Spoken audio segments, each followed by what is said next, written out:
Welcome back, everybody, to the Poker Model Hand Breakdown. I'm going to show you an example today of how you can save some money using a turn blocker bet, and otherwise you might lose your whole tournament. So let's check it out. I'm sitting under the gun +1, holding pocket jacks.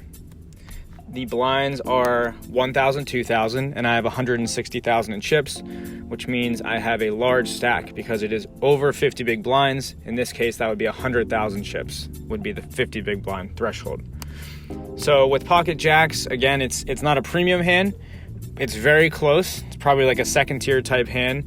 And because there's no previous action, and because it does qualify along with a bunch of other hands that we can explain and will be in articles, I come into the pot raising to 4,000.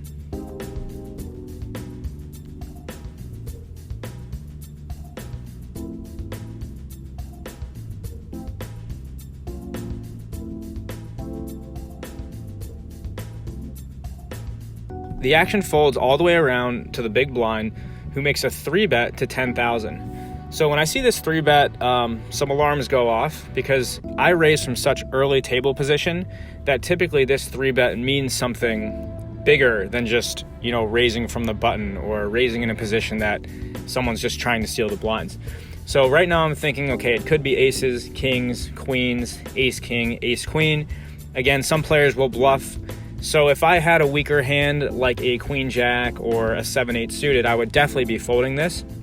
But because my hand is strong with pocket jacks, I'll make the call. I'd probably make this call with pocket nines, pocket tens, pocket queens.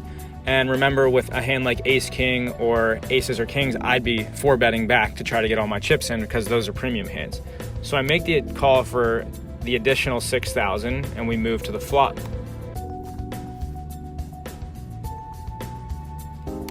The flop comes 8-3-3, and my opponent bets 12,000 into me.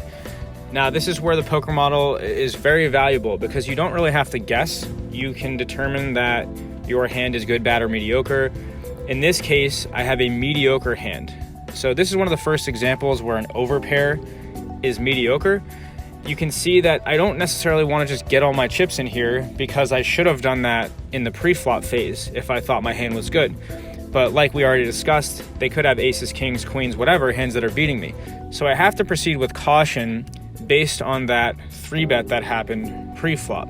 So it is a mediocre hand, which means I'm going to try to see the river, and I'm going to keep the pot as small as possible. So I call 12,000.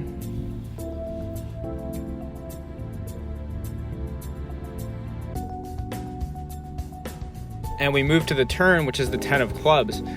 My opponent bets 20,000 into me. Okay, so now I have an option.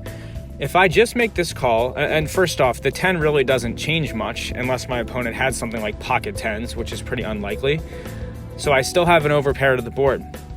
Now, 20,000 coming into me, I have to look at my stack. If I call this bet, then I'm leaving my opponent open to making a huge bet on the river. So for example, if I call 20,000, there's going to be 87,000 in the pot, and my opponent could make something like a 60,000 bet, which really could, put me into the 20 big blind threshold, which is what I don't really want. It could be a bluff. We don't really know what that bet would be. So what I have to do, and what I'm doing using the poker model, is I'm saying right now on this hand, I will not lose more than 40,000 chips. So what I do is I make a min raise, and this is called a turn blocker bet, to 40,000. Now, 3 things can happen. My opponent can call, and then the river card will come, and my opponent typically gets a little bit timid or slows down because my raise really represents a lot of strength, and a lot of times I'll get a check on the river where I can check behind. If my opponent raises me back here, then I have to have the discipline to fold. It's a tough fold, but it typically means that I'm losing, and I'll keep my 98,000 chips and take it to the next hand. It'll be a big loss, but I have to assume that I'm not ahead here. And then if my opponent folds right now, then I win a nice pot with little risk. So let's see what happens.